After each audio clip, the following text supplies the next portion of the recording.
아멘. 우리 오늘 말씀은 스가랴서 7장 말씀입니다. 스가랴서 7장입니다.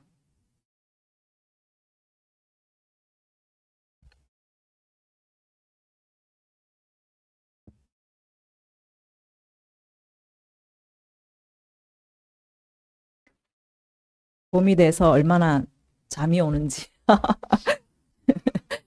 네, 감기도 요즘에 유행을 하는데 또 힘을 내시기를 바랍니다. 스가랴서 7장 우리 1절부터 7절까지만 보도록 하겠습니다. 스가랴 7장 1절부터 7절까지 우리 한 목소리로 같이 봉독하겠습니다. 다리오 왕 제4년 9째 달 곧 기슬레월 4일에 여호와의 말씀이 스가랴에게 임하니라. 그때에 베델 사람이 사레셀과 레겜멜렉과 그의 부하들을 보내어 여호와께 은혜를 구하고 만군의 여호와의 전에 있는 제사장들과 선지자들에게 물어 이르되 내가 여러 해 동안 행한 대로 5월 중에 울며 근신하리이까 하매 만군의 여호와의 말씀이 내게 임하여 이르시되 온 땅의 백성과 제사장들에게 이르라. 너희가 70년 동안 5째 달과 7째 달에 금식하고 애통하였거니와 그 금식이 나를 위하여 한 것이냐. 너희가 먹고 마실 때에 그것은 너희를 위하여 먹고 너희를 위하여 마시는 것이 아니냐. 예루살렘과 사면 성읍에 백성이 평온히 거주하며 남방과 평원에 사람이 거주할 때에 여호와가 옛 선지자들을 통하여 외친 말씀이 있지 않으냐 하시니라. 아멘. 네, 우리가 이제 지난주까지 1장부터 6장에 나오는 8개의 환상을 모두 살펴보았습니다. 그때가 이제 520년 다리오 왕 제2년 스가랴에게 하나님의 그 환상이 열려서 하룻밤에 8개의 환상을 보게 됩니다. 이때는 이제 이들이 537년에 1차 포로들이 이제 귀환을 해서 그들이 이제 1년 동안 성전 기초를 놓다가 그 뒤에 이제 16년간이나 성전 건축이 중단된 상황이에요. 그래서 하나님께서 학개를 부르시고 또 스가랴를 부르셔서 그들에게 하나님의 말씀을 주시고 또 환상을 주셔서 이스라엘 백성들을 격려하세요. 그리고 힘을 북돋우면서 성전 건축이 다시 시작되게 하시죠. 그래서 이제 성전이 재개가 되게 됩니다. 그리고 이제 환상이 끝나고 이 스가랴에게 하나님께서 말씀을 주셔요. 말씀이 임하셔서 지난주에 성전 건축을 위해서 기꺼이 바벨론에 아직 남아있는 사람들, 그들이 헌금을 모은 거예요. 자원해서. 그래서 하나님의 성전이 건축되는데 그 헌금을 모아서 이스라엘로 가져왔죠. 그래서 하나님께서 그들의 이름을 잊지 아니하시고 한 사람 한 사람을 거론하면서 그들을 기념하라라고 말씀하시는 것이죠. 그래서 장차 싹이라 하는 이름하는 그 사람이 이 초라한 곳에서 나서 여호와의 전을 건축하게 될 것이다. 그래서 그가 거기에서 영광을 얻고 거기에서 다스리고 통치하시는 왕이 될 것이다 라고 예언을 해 주십니다. 그래서 정말 우리가 그들에게 헌금을 가져온 자와 동일하게 먼 데 있는 사람이에요. 이방인을 예표하고 있어요. 그러니까 유대를 넘어서 이제 이방의 민족들조차도 하나님의 성전으로 함께 지어져 가는 그것을 하나님께서 예언하셨고 지금 오늘날 우리를 통하여 이루어져 가고 있는 줄 믿습니다. 아멘. 그래서 예수님의 거대한 그 거룩한 성전, 예수님의 몸이 지금도 지어져 가고 있고 마침내 완성할 그날이 속히 오게 될 줄 믿습니다. 아멘. 그래서 이제 8개 이 환상을 통해서 성전 재건은 이제 반드시 완성될 것이다 라는 그 예언의 말씀과 함께 또한 이제 이스라엘 이 백성들이 이 땅에 살면서 성전으로서 거룩한 성전된 삶의 말씀들, 그러니까 눈에 보이는 성전이 아니라 눈에 보이지 않는 예수 그리스도 성전 되신 그 메시아가 오셔서 이제 하나님의 성전을 건축하고 하나님의 그 성전을 완성하는 그 말씀들을 우리에게 오늘 주시는 것이죠. 그것에 우리가 함께 동참할 것을 말씀하고 있습니다. 이것이 이제 1장부터 6장까지의 말씀이고, 오늘 이제 7장과 8장은 주제가 하나인데, 이제 중단되었던 성전 공사가 이제 다시 재개가 되었죠. 재개가 되고 나서 2년 정도 지난 그 시간을 배경으로 합니다. 그래서 스가랴 1장에 보면은 다리오 왕 제2년에 환상이 열렸잖아요. 그래서 성전 재건을 독려합니다. 그래서 16년 동안 중단되었다가 520년에 이제 성전 재건 공사가 시작되어서 이제 4년 만인 516년에 성전이 완성이 돼요. 완공이 됩니다. 그러니까 오늘은 이제 그 2년이 지난 때 재개가 되어서 4년 만에 완성이 되는데, 재개가 되어서 2년 된 절반이 지난 시점, 그러니까 518년이 되겠죠. 그 18년 그때에 오늘 말씀이 이루어지고 있습니다. 자, 이때 이제 포로로 돌아와서 베델에 정착해서 살고 있는 사람이 예루살렘으로 찾아왔어요. 이제 어떤 사람들이, 자, 그들이 궁금한 것을 질문해요. 그들이 질문하는 그것에 대한 하나님의 대답의 내용으로 7장과 8절이 이루어져 있습니다. 자, 1절에 보시면 다리오 왕 제4년 9째 달. 그러니까 자, 스가랴 1장에는 다리오 왕 제2년이라고 했잖아요. 오늘은 제4년이, 그러니까 성전이 재건되고 2년이 지난 후 518년이죠. 2절에 보면 그때에 베델 사람들이 이제 찾아왔어요. 그래서 여호와의 전에 있는 제사장과 선지자들에게 물어 이르되, 내가 여러 해 동안 행한 대로 5월 중에 울며 근신하리이까? 그러니까 5월의 금식을 계속 할까요? 라고 말하고 있습니다. 자, 이들이 5월의 금식을 계속 해야 될까? 자, 이들이 계속 해왔던 5월의 금식은 무엇이냐면, 열왕기하 25장 8절에 가면 이제 예루살렘 성전이 완전히 무너지는 그 말씀이 나오죠. BC 586년에 완전히 무너지죠. 느부갓네살 19째 해 5월 7일에 그 느부사라단이 예루살렘에 이르러서 이제 성전을 완전히 파괴를 하는데, 예레미야 52장에 가면은 느부갓네살 왕 19째 해 5째 달 10째 날이라고 표현해요. 그러니까 열왕기하는 5월 7일이고 예레미야는 5월 11일로 표현되어 있어요. 근데 보통 우리가 성전 파괴일 하면은 아부월, 5째 달 9일로 보고 있어요. 아부월 9일이 성전 파괴의 날입니다. 그래서 이 공교롭게도 솔로몬 성전 파괴일과 마지막 그 AD 70년에 헤롯 성전 그 파괴일도 동일하게 아부월 9일에 파괴되었습니다.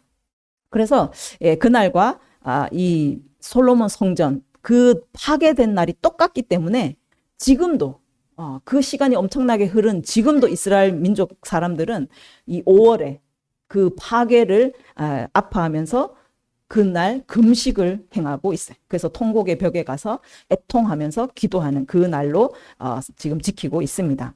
그래서 오늘 이 말씀의 5째 달의 금식은 이제 솔로몬 성전이 파괴된 그 5월 그것을 말하고 있어요. 그러니까 70년 포로 생활하면서 그들이 이제 예루살렘 성전이 다 그냥 무너지는 것을 보면서 잡혀갔잖아요. 그러니까 거기에 잡혀가서 거기서 성전이 파괴된 거, 예루살렘 성전이 완전히 멸망된 그것을 기억하면서 그날을 금식일로 절기로 지켰다고 볼 수가 있는 거죠. 그런데 지금 이제 포로에서 완전히 해방됐잖아요. 그들이 돌아왔잖아요. 그리고 성전이 지금 다시 지어지고 있어요. 절반 정도 완공이 된 상태예요. 4년 만에 완공이 되었으니까 2년이니까 절반이 거의 지어진 상태죠. 그러니까 성전 파괴를 위해서 금식을 했기 때문에 지금은 금식을 해야 할 의미가 없어진 것으로도 볼 수가 있어요. 그래서 이 사람들이 우리가 이 금식을 계속 지켜야 됩니까? 라고 이제 질문을 하러 온 거죠. 그래서 하나님께서 그들이 한 이 질문, 우리가 계속 금식을 할까요? 라고 한 그 질문에 대한 대답을 7장과 8장에 나눠서 4차례에 걸쳐서 대답을 하고 계신 것을 우리가 볼 수가 있습니다. 그래서 그 대답이 올 때마다 만군의 여호와의 말씀이 내게 임하여 이르시되, 7장 4절에도 만군의 여호와의 말씀이 내게 임하여 이르시되, 7장 8절에도 만군의 여호와의 말씀이 내게 이르시되, 8장에도 가면은 1절에 만군의 여호와의 말씀이 임하여 이르시되, 8장 18절에도 보면 만군의 여호와의 말씀이 내게 임하여 이르시되. 하나님께서 이 질문에 할 말이 많으신 거예요. 너무너무 할 말이 많으신 거예요. 우리가 계속 금식해야 됩니까? 라는 질문에 하나님께서 맺힌 게 너무 많으신 거예요.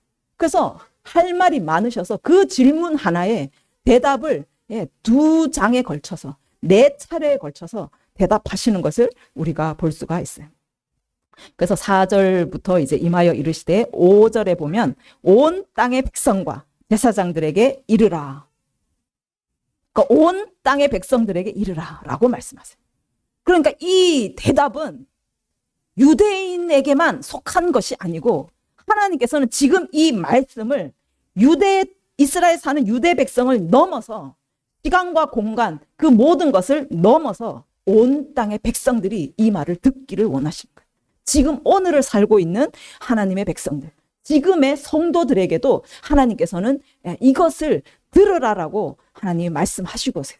그래서 여러분 명심해서 들으시기를 바랍니다. 그래서 이 말씀을 보면 70년 동안 성전이 무너진 그 5월달 금식뿐만 아니라 7월달 금식도 거론하세요. 5절에 보면 너희가 70년 동안 5째 달과 7째 달에 금식하고 애통하였다라고 하나님께서 말씀하세요. 그러면 5월은 성전 파괴의 일을 기념하는 그 금식일이고 7월은 뭐냐 하면은 예레미야 41장에 가면 7째 달에 나오죠. 7째 달 7월이에요.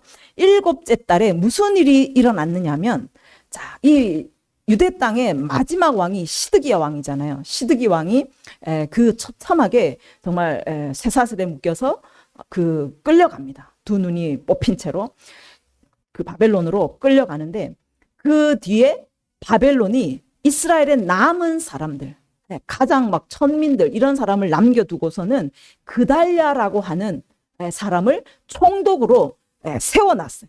그래서 이 남은 유대인들을 다스려라 하고 남겨두었어요. 그래서 이 그달랴 사반의 손자 아히감의 아들이다라고 이제 나와 있는데 이 사람이 누구냐면 요시야 왕이 이제 개혁할 때 개혁을 엄청나게 했잖아요. 그때 그와 함께 요시야 왕과 함께 했던 신실한 신하였어요. 그의 아들, 그의 손자죠. 그냥 그달랴를 총독으로 이제 유다 땅을 다스리도록 세워놨는데 그거를 누가 들었냐면 이스마엘이라는 왕의 친족이 듣게 됩니다. 그래서 이스마엘이 그달랴를 만나러 가요. 그래서 그달랴를 만나러 갔는데 이 그달랴는 총독으로서 예레미야가 한 하나님의 예언의 말씀을 믿었던 것 같아요. 그래서 그가 찾아온 이스마엘에게 뭐라고 말하냐면 너희는 바벨론을 두려워하지 말고 잘 섬겨라. 그러면 너희가 평안할 것이다. 예레미야가 한 말 그대로 이스마엘에게 말하여. 그런데 그때 당시에 시드기야도 그렇지만 반 바벨론 사람이 굉장히 많았어요. 바벨론을 반대하는 사람, 친애굽 사람들이 많이 있었어요. 그러니까 이 이스마엘은 바벨론을 반대하는 사람이었던 거죠. 그러니까 그달랴 총독이 바벨론을 잘 섬겨라. 그러면 평안할 것이다. 그렇게 말을 하니까 이스마엘이 다른 사람들과 함께 이 그달랴를 죽여버려요. 죽입니다. 그래서 애굽으로 도망을 가요. 그래서 이 총독인 그달랴와 함께 학살된 그 유다 백성들을 애도하면서 이 7월에도 금식을 하게 됐다라는 거죠.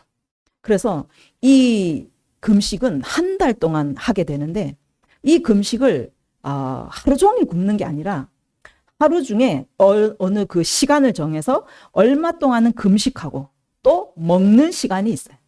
그래서 이 금식을 보면 라마단의 금식과 아주 비슷해요. 라마단의 금식처럼 해 뜨고 해 질 때까지 그때 딱 굶고 해가 지자마자 막 먹기 시작하는 거예요. 막 음식을 한 차려놓고 막 먹기 시작하는 거죠. 그런 식으로 이제 금식을 했다고 합니다. 그래서 이들이 하는 금식에 대해서 하나님께서 아주 불편한 심기를 오늘 드러내고 계세요. 5절에 보시면 너희가 금식하고 애통하였거니와 그 금식이 나를 위하여 한 것이냐? 그것은 너희를 위하여 먹고 너희를 위하여 마신 것이 아니냐라고 하시는 거예요. 그러니까 이스라엘 백성들은 애통하며 금식했다고 하는데 하나님께서 받으시는 금식, 하나님께서 기뻐하시는 금식이 아니었다라고 말씀하시는 거예요.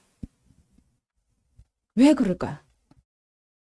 이스라엘 백성들은 성전이 파괴되고 유다 총독이 죽음을 당하고 백성들까지 학살당한 것에 대해서 애통해하고 비통해하면서 금식까지 했지만 이들이 실제로 금식하며 했던 것은 그 민족의 비참함, 그들의 민족이 무너지게 되었잖아요. 성전이 무너졌잖아요. 그 애달픔, 그들의 비애, 그것을 표현하기 위해서 금식을 했을 뿐이지 실제로는요, 하나님 앞에 회개하지 않았어요. 하나님 앞에 나아가서 그들이 하나님의 말씀을 듣지 않아서 하나님의 말씀을 지켜 행하지 않으므로 성전이 무너지고 이스라엘 백성이 포로로 잡혀간 그 하나님 앞에 범한 죄에 대해서는 가슴 아프게 회개하고 나아가지 않았다라는 거예요. 하나님께서 선지자들을 보내서 얼마나 많이 경고를 했습니까? 계속 외쳤습니다. 그런데 그들은 끝까지 목을 곧게 해서 오히려 선지자들을 협박했어요. 너 그 말하면 죽인다라고 얼마나 많이 협박했습니까? 하나님의 말을 듣지 않았어요. 그래서 바로 바벨론 포로로 끌려가고 성전이 파괴된 것을 보면서도 그들은 하나님의 말씀을 듣지 않고 하나님의 경고를 무시했던 그 완악한 자신의 모습을 회개하지 않았다라는 거예요. 가슴을 찢고 하나님 앞에 엎드리지 않았다라는 거예요. 그저 그들의 그 비참함, 그 민족의 아픔, 그거를 그냥 아파했는 거예요. 이거는요, 자기 연민이에요. 그래서 이 금식이 누구를 위한 금식입니까? 자기의 아픔, 자기의 슬픔, 자기의 비통함, 그거를 위해서 금식했어요. 이게 누구를 위한 금식입니까? 그래서 이들이 정말 하나님 앞에 금식하고 하나님 앞에 그 하나님이 정한 절기들을 섬기는 그 모든 것이 다 자기 중심적이었어요. 하나님은 절기를 왜 만드셨어요? 이 금식의 절기까지도 하나님은 그 절기를 통해서 하나님을 기억하기를 원하셨어요. 그리고 하나님이 하신 말씀을 기억하고 하나님 앞에 나아오라는 그 사인으로 절기를 주셨어요. 그런데 하나님은 완전히 빠지고 자기들이 주인인 공이 돼가지고 자기들의 축제가 되어버리는 거예요. 그래서 이 먹고 마시는 그 모든 것이 자기를 위해서 먹고 마시는 거였다. 하나님과 아무 상관없는 그런 삶을 살았다라고 말씀하고 계시는 거예요. 고린도전서 10장 31절에 가면 그런즉 너희가 먹든지 마시든지 무엇을 하든지 다 하나님의 영광을 위하여 하라. 하나님의 백성은 무엇을 하든지 오직 하나님의 영광을 위하여 하는 자인 줄 믿습니다. 아멘. 그래서 정말 여러분이 슬프고 아프고 기쁘고 즐겁고 무엇을 하든지 여러분 하나님을 위해서 하셔야 된다라는 거예요. 내가 속상하고 억울하고 내가 너무 정말 불편하고 원망의 마음이 가득하니까 그냥 오기로 이를 악물고 하나님 앞에 금식하면서 하나님 이거 들어주세요. 이 원수 갚아주세요. 그러면서 금식하는 거. 이건요 하나님을 협박하는 거예요. 진짜 금식은 하나님 앞에 회개함이에요. 돌이킴이에요. 나 자신을 살펴보는 거예요. 금식했다고 위안 삼고 나 금식 며칠 했어. 20일 금식했어요. 나 40일 금식 2번 했습니다. 그거를 자기의 자랑으로 삼고 자기의 엄청난 이력으로 삼을 만큼 굉장히 신앙생활 잘하는 것처럼 그렇게 이용하고 있다라는 거예요. 요엘 선지자가 말합니다. 너희는 옷을 찢지 말고 마음을 찢고 하나님께 돌아올지어다. 우리가 진정한 회개, 진정한 금식은 마음을 찢으면서 하나님 앞에 나아가고 하나님 앞에 돌이키는 것이 회개이고 금식이라는 것입니다. 우리에게 억울한 상황이 생기고 우리 가족에게 어떠한 큰 문제들이 생겼을 때 먼저 자신을 돌아보는 거예요. 이스라엘 민족의 성전이 무너졌어요. 하나님이 그렇게 기뻐하셨던 성전이 무너졌을 때는 누구를 돌아봐야 됩니까? 언제까지 바벨론을 원망하고 있겠어요? 왜 이것이 무너졌는가? 하나님이 그렇게 기뻐하셨던 바벨론 성전이 무너지도록 왜 하나님이 허락하셨는가? 그것을 돌아봐야죠. 그러면 자기들이 하나님의 말씀을 청종하지 아니하고 하나님 말씀을 지켜 행하지 않았던 자신들의 죄를 돌아보면 하나님 앞에 마음을 찢고 회개하며 금식하며 그렇게 나아갔어야죠. 그럼 하나님 그 기도를 얼마나 기쁘게 받으셨겠습니까? 그 금식을 얼마나 기쁘게 받으셨겠냐. 그런데 이스라엘 민족들은 자신의 처지들, 자신의 피통함만을 기념하면서 금식을 했다라는 거예요. 7절에 보시면 예루살렘과 사면 성읍에 백성이 평온히 거주하며 남방과 평원에 사람이 거주할 때에 여호와가 옛 선지자들을 통하여 외친 말씀이 있지 않으냐. 이것은 하나님께서 선지자들을 통해서 외친 말들을 너희가 청종할 것이 아니냐라는 뜻이에요. 그러면 온 땅이 형통하고 사람 살만한 풍요로운 땅이 되었을 것이다 라는 말이에요. 이스라엘 민족에게 하나님께서 엄청나게 선지자들을 보내셨습니다. 보내시지 않은 게 아니에요. 경고하셨습니다. 그런데 그들이 청종하지 않았어요. 그들이 만약에 그 경고를 듣고 청종했더라면 그 땅에는 형통함이 있었고 그런 풍요로운 하나님의 축복이 그곳에 머물러 있었다라는 거예요. 그래서 하나님께서 보시는 것은 금식이 아니고, 하나님이 보시는 것은 금식이 아니고 하나님의 말씀을 청종하는 것이라는 거예요. 하나님의 말씀을 따르는 것이 가장 중요하다고 지금 말씀하고 계신 거예요. 그들이 하나님의 말씀을 들었다라면 바벨론으로 끌려가지도 않았을 거고 예루살렘 성전이 무너지지도 않았을 것이고 그 땅에는 얼마나 풍요롭고 적각불이 흐르는 그 아름다운 땅으로 유지가 되었겠습니까? 그런데 그들의 방식대로 우리가 원하고 우리가 정말 좋아하는 대로 그렇게 하나님 앞에 나아갔기 때문에 하나님과 상관없이 하나님의 말씀과 상관없이 살았기 때문에 이 결과가 나왔다라는 거예요. 그래서 여러분 우리의 삶은 내 뜻대로 사는 것이 아니에요. 여러분 교회를 섬기는 것도 마찬가지입니다. 우리의 인생도 마찬가지예요. 내 야망을 이루고 내 욕망을 이루고 사역도 나는 이런 스타일이야. 그러면서 교회의 사역을 내 뜻대로 내 스타일대로 섬기고 사역하시면 이것이 하나님께서 기뻐하시는 사역인지 다시 한번 돌아보셔야 된다. 무조건 막 가는 것이 그게 정답이 아닌 거예요. 하나님의 뜻을 묻고 하나님이 기뻐하시는 나를 통한 하나님의 그 부르심의 소망이 무엇인지를 묻고 그것을 따라가는 것이 정말 하나님께서 기뻐하시는 삶인 줄 믿습니다. 저도 교회를 섬기면서 그것이 가장 두려워요. 하나님께 늘 기도합니다. 하나님 이것을 원하시는 것입니다.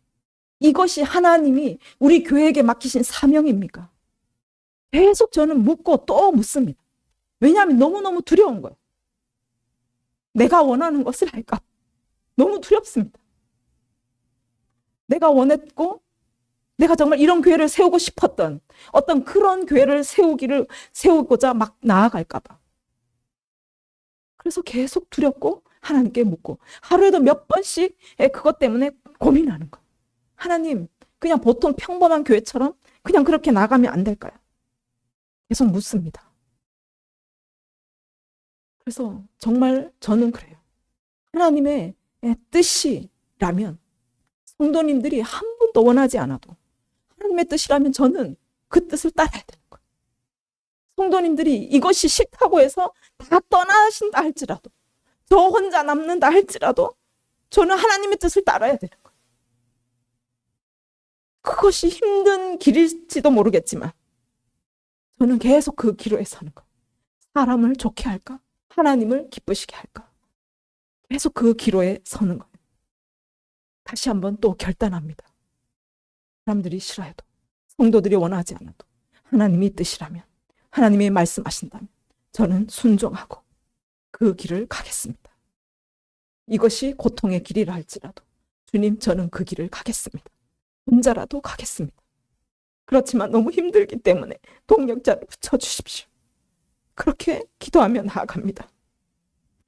정말 우리 세움교회가 그렇게 하나님의 뜻만을 우리가 따라가기를 원합니다. 세상의 모든 교회가 그렇게 간다 할지라도 하나님은 우리 교회에게 너희는 이 길을 가라. 너는 나의 이 뜻을 이루어 달라라고 원하신다면 우리는 그 길을 가야 될 줄 믿습니다. 이스라엘에 사울 왕이 있었어요. 하나님의 명을 받아서 그가 아말렉을 치러 올라갑니다. 사무엘상 15장에 가면은 너희는 가서 아말렉을 쳐서 모든 소유를 남기지 말고 남녀와 소와 아이들까지 죽이라고 말씀하세요. 젖 먹는 아이, 그들이 무슨 죄가 있습니까? 근데 하나님은 그들을 완전히 진멸시키라고 말해요. 그런데 사울 왕이 말을 보십시오. 15절에 가면 당신의 하나님 여호와께 제사하려 하여 양들과 소들 중에 가장 좋은 것을 남겼습니다. 사울의 마음은 하나님께 여호와를 제사지, 하나님께 드리기 위해서 가장 좋은 것을 하나님께 드리고 싶은 마음이 있었어요. 그래서 그것을요 남겼습니다. 이렇게 달진 송아지, 이렇게 달진 양, 하나님께 제사하면 얼마나 기뻐하실까. 그러면서요 그가 그것을 남겼어요. 저와 여러분도 그렇지 않을까요? 정말 좋은 것이 있다면 하나님이 이걸 드리면 얼마나 기뻐할까. 그런데 사무엘이 말합니다. 제사를 기뻐하겠습니까? 순종을 기뻐하겠습니까? 하나님께서 제사를 기뻐하겠냐? 가장 좋은 것을 드리는 그 제사를 기뻐하겠냐? 하나님 말씀에 순종하는 것을 기뻐하겠냐? 여러분 무엇이라 생각하십니까? 하나님은 좋은 것을 좋아하시지 않아요. 우리가 아무리 좋다고 생각하는 이것은 너무 비싸고 너무 가치 있는 거라 하나님께 드린다고 하나님이 좋아하시는 것이 아닌 거예요. 하나님은 말씀에 순종하는 것을 좋다라고 여기시는 거예요. 하나님이 말씀이 중요한 거예요. 말씀에 순종하는 거.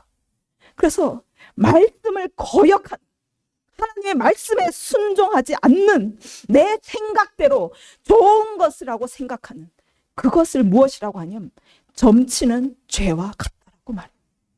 우리는 점치는 죄를 엄청나게 큰 죄로 여기잖아요. 그런데 하나님의 말씀을 순종하지 않는 죄가 점치는 죄와 똑같다라고 말하는 거예요. 내 뜻대로 하려고 하는 그 완고함은 우상에게 절하는 죄와 똑같다. 내 뜻을 굽히지 않는 거, 내 고집대로, 내 스타일대로 계속 이렇게 섬기겠습니다. 절대로 뜻을 굽히지 않는 그 완고함은 우상에게 절하는 것과 똑같다라고 말씀하는 것. 그래서 이것을 하나님의 말씀을 버렸으므로 여호와께서도 왕을 버리겠다. 하나님의 말씀을 순종하지 않고 내 생각의 잣대로 행했을 때 하나님께서 너는 내 말을 버린 자다라고 보시는 거예요. 네가 내 말을 버렸구나. 네가 내 말을 버렸으니 나도 너를 버리겠다. 얼마나 끔찍한 일입니까? 나는 하나님을 생각해서 나름대로 하나님 기쁘시게 해드리려고, 하나님께 제사 드리려고 제일 좋은 것을 남겼어요. 정말 정말 좋은 것을 남겼는데 하나님께서는 네가 내 말을 버렸으니 나도 너를 버리겠다. 얼마나 끔찍하고 얼마나 두려운 말입니까? 아무리 우리가 신앙생활을 하면서 주를 위해서 열심을 내고 정말 가장 좋은 번제와 온갖 제사를 주님 앞에 드린다 할지라도 하나님은 하나님 말씀을 청종하는 것, 하나님 말씀에 순종하는 것을 더 좋아하신다라고 말씀하시는 거예요. 아무리 화려하게 예배드리고 정말 입이 떡 벌어질 정도로 거창하게 하나님을 예배한다 할지라도 그것보다 정말 하나님의 말씀에 지극히 작은 말씀이라도 순종하시는 것을 더 좋아하신다라고 말씀하고 있습니다. 로마서 14장 7절에 가면 우리 중에 누구든지 자기를 위하여 사는 자가 없고 자기를 위해 죽는 자도 없도다. 우리가 살아도 주를 위해서 죽어도 주를 위해서 죽나니 그러므로 우리는 사나 죽으나 주님의 것이로다. 바울이 이 고백을 할 때 얼마나 처절한 상황에서 그리스도인의 삶은, 그리스도인의 사명은 사는지 죽든지 결코 내 삶은 없다라고 말하는 거예요. 죽는 것도 내 마음대로 죽을 수가 없고 사는 것도 내 뜻대로 사는 것이 없고 오직 주님을 위한 삶뿐이다라고 말씀하고 있는 것입니다. 여러분 왜 성도로 살아갑니까? 교회 다니면 폼이 나십니까? 아니면 교회 다니면 내 사업에 덕이 되십니까? 아니면 하나님께 기도하고 때를 쓰면 뭔가 많이 얻으십니까? 그렇게 우리가 그리스도인으로 살아갈 수가 없다라는 거. 우리는 주의 것이기 때문에 살든지 죽든지 밥을 먹든지 잠을 자든지 소리와 놀아주든지 그냥 친구와 이야기를 하든지 무엇을 하든지 우리는 주님을 위해서 사는 자인 줄 믿습니다. 그리스도인이라면 정말 하나님의 자녀라면 험나는 거 다 내어버리고 사람한테 잘 보이려고 거룩한 척하려고 사는 거 그런 거 다 내어버리고 정말 우리 하나님의 말씀대로만 사나 죽으나 우리 주님의 것으로 살아가는 저와 여러분이 되기를 원합니다. 아멘. 그래서 하나님께서 우리가 정말 생명도 내 것으로 여기지 않고 하나님께 온전히 드리며 진정한 그리스도인으로 우리를 살기를 원하시는 줄 믿습니다. 아멘. 두 번째 답변은 8절부터 14절까지 하나님께서 다시 한번 스가랴에게 말씀을 주셔서 그들에게 대답하시는 모습을 볼 수가 있습니다. 너희는 진실한 재판을 행하며 서로 인애와 긍휼을 베풀며 과부와 고아와 나그네를 궁핍한 자를 압제하지 말며 서로 해하려고 마음에 도모하지 말라. 그들이 듣기는 싫어하되 등을 돌리며 듣지 아니하려고 귀를 막으며 그 마음을 금강석 같게 하여서 율법과 만군의 여호와가 그의 영으로 옛 선지자를 통하여 전한 말을 듣지 아니하므로 큰 진노가 만군의 여호와께로부터 왔도다라고 말씀하고 있습니다. 그러니까 너희들은 마음에 도모하지 말라. 이전부터 그렇게 말을 했는데 그렇게 너희들은 그렇게 살지 말라고 계속 말씀하셨는데 이스라엘 백성이 어떻게 했습니까? 듣기도 싫어했어요. 듣기도 싫어했어요. 듣지 않으려고 귀를 막았다라고 말해요. 하나님께서 금식에 대한 질문을 했을 때 그에 대한 대답으로 하시는 말씀은 각종 그 절기들 그들이 형식적으로 행하는 그 모든 것들 중요한 것이 아니라 실제적인 삶 실제적인 하나님의 말씀을 이루는 그 삶의 중요성을 지금 말씀하고 있습니다. 하나님을 예배해요. 너무너무 많은 예배로 하나님 앞에 모입니다. 또 하나님 사랑합니다. 하나님 고백해요. 하나님을 찬양합니다. 막 손을 들고 뜨겁게 예배합니다. 그렇게 경건한 모습은 너무너무 큰데 그 삶에는 정의와 공의가 찾아볼 수가 없는 거예요. 그 삶에는 하나님의 말씀대로 사는 모습이 전혀 찾아볼 수가 없다라는 거예요. 그러니 이 백성이 하나님의 말씀은 듣기 싫어하고 듣지 않으려고 귀를 막고 등을 돌려버리고 마음을 금강석같이 단단하게 굳혀서 절대로 나는 변하지 않을 거야. 나는 절대로 마음을 열지 않을 거야. 그렇게 딱딱하게 굳은 마음으로 선지자들을 아무리 보내도 듣지 않아요. 아예 선지자 입을 막아버립니다. 그런 이스라엘 백성들의 모습을 보여주시는 거예요. 그래서 하나님께서 뭐라고 하십니까? 네가 내 말을 듣지 않았으니 나도 너희처럼 너희들이 아무리 불러도 내가 대답하지 않겠다. 아무리 너희들이 다급하게 불러도 나는 대답하지 않겠다라고 말씀하고 있는 거예요. 이것이 얼마나 무서운 말입니까? 하나님께서 우리 소리를 듣지 아니하신대. 여러분이 아무리 급하고 너무너무 위급해서 하나님 아버지 아버지라고 불러도 대답을 하지 않으시겠다라는 거예요. 우리를 외면하시겠다라는 거예요. 이것보다 더 무서운 것이 이것보다 더 큰 저주가 어디 있겠습니까? 여러분 가난이 저주가 아니에요. 지금 전쟁이 일어났지만 그것도 저주가 아닙니다. 뭐 산불이 나고 집이 태워지고 기근이 와서 지금 먹고 살기가 힘들고 그것이 저주입니까? 그것보다 더 무서운 저주는 하나님이 우리와 함께 하시지 않는 거예요. 하나님이 나를 외면하시는 거예요. 내가 아무리 불러도 대답하지 않으시는 거예요. 요즘에 정신질환자들이 너무 많이 있어요. 공황장애도 엄청나게 있습니다. 그것이 왜 그래요? 심리적인 불안 때문에 그렇습니다. 그 누구도 나를 지켜줄 수가 없고 이 사회는 너무너무 어지럽고 혼란스러운데 아무도 나를 지켜줄 자도 없고 도와줄 자도 없는 거예요. 그런 불안감이 몰려오면 공황장애가 일어나는 거예요. 정신불안이 오는 것입니다. 이것이 하나님이 없어서 그런 거예요. 사울 왕을 보십시오. 그는 하나님이 기름 부어서 세우신 왕입니다. 그런데 하나님의 영이 사울 왕을 떠났을 때 어떻게 된지 아세요? 두려움의 영이 몰려옵니다. 악령들이 몰려오는 거예요. 그래서 너무너무 두려워서 사울이 어떻게 하냐면 신접한 여인, 무당을 찾아가요. 불안해서 견딜 수가 없는 거예요. 두려워서 견딜 수가 없는 거예요. 그래서 무당이 찾아가요. 한 나라의 왕이 무당을 찾아갑니다. 그 왕이라 할지라도 하나님이 함께 하시지 않으니까, 하나님이 더 이상 사울의 음성을 듣지 아니하시니 사울이 두려움에 휩싸여 버리는 거예요. 얼마나 비참한 인생으로 그가 나락으로 떨어지는 거예요. 다윗이 그 사울의 모습을 보고 하나님이 기름 부으신 왕이라 할지라도 하나님께서 함께 하시지 않으면 아무 소용이 없구나. 이 다윗은 보았습니다.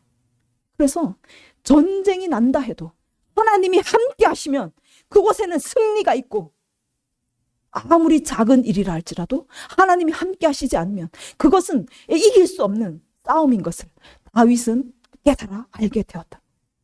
그래서 다윗은 가장 먼저 하나님의 임재를 구합니다. 하나님 앞에 나아가서 예배하는 거예요. 그거를 가장 중요하게 여깁니다. 하나님, 저에게 성령을 소멸시키지 말아 주십시오. 하나님, 저에게 임재하여 주십시오. 그 왕궁에서 첫날 만날 사는 것보다 성전 문지기로, 하나님의 임재가 있는 그 성전의 문지기로 하루라도 저는 그렇게 살게 하여 주시옵소서. 얼마나 간절하게 하나님 앞에 기도하는 거예요. 그러니까 하나님이 함께 하시지 않으면 여러분 아무리 큰 왕궁에 살아도, 여러분 10년을 그곳에 살아도 아무 소용이 없는 거예요. 그런데 하나님이 임재하시면, 하나님이 나와 함께 하시면 하루를 살아도 그날은요 거의 천국의 삶을 살아갈 수가 있게 되는 것입니다. 그래서 여러분 정말 하나님이 함께 하시면 우리는 두려울 것이 없는 줄 믿습니다. 하나님께서 함께 하시면 우리는 어떤 고난이 온다 할지라도, 어떤 상황이 온다 할지라도 우리는 넉넉히 이길 수 있고 승리할 수 있는 줄 믿습니다. 아멘. 이사야 58장 6절에 내가 기뻐하는 금식은 흉악의 결박을 풀어주며 멍에의 줄을 끌어주며 압제당하는 자를 자유하게 하고 모든 멍에를 꺾는 것이 아니겠느냐. 하나님께서 진정으로 기뻐하는 금식, 너희가 하는 그 금식은 금식이 아니다. 그건 너희를 위한 잔치다. 그런데 내가 기뻐하는 금식이 하나 있다. 그것은 너의 금식을 통해서 한 영혼이 살아나는 것이다 라고 말씀하고 있는 거예요. 고통과 절망 가운데 있는, 흉악의 결박 가운데 묶여있는 자를 풀어주는 금식, 멍에의 줄을 끌어주고 압제당한 자를 자유케 하는 그 금식과 기도, 하나님께서 원하시는 기도는 그것이다라고 말씀하고 있습니다. 하나님은 정말 이 죽어가는 영혼들을 살리시기를 원하시는 거예요. 우리가 이런 삶을 살기를 간절히 원합니다.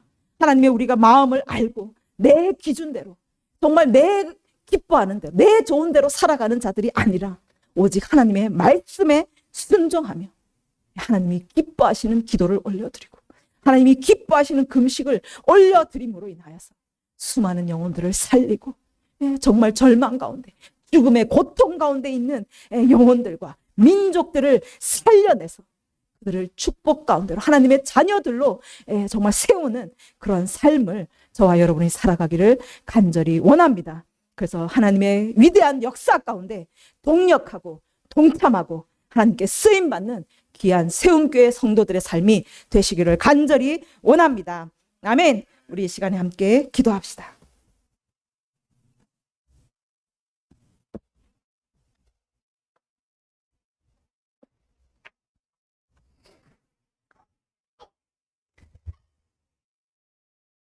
여러분 어떤 삶을 살고 계십니까?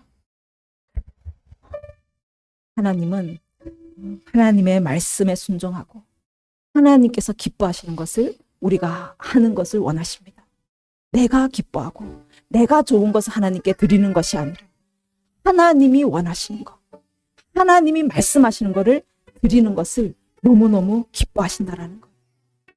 그래서 하나님의 말씀을 듣지 않는 자를 내 말을 버린 자로 여기신다는 것. 여러분, 하나님의 말씀을 버리신 자, 하나님의 말씀을 버린 자는 하나님께서 그를 버린다라고 말씀하고 있습니다. 하나님께서 우리를 버리시고 하나님께서 우리를 외면하신다면 우리가 어떻게 살아갈 수가 있겠습니까? 세상을 다 가졌다 할지라도 하나님을 잃어버린다면 우리가 어떻게 이 땅을 살아갈 수가 있겠습니까?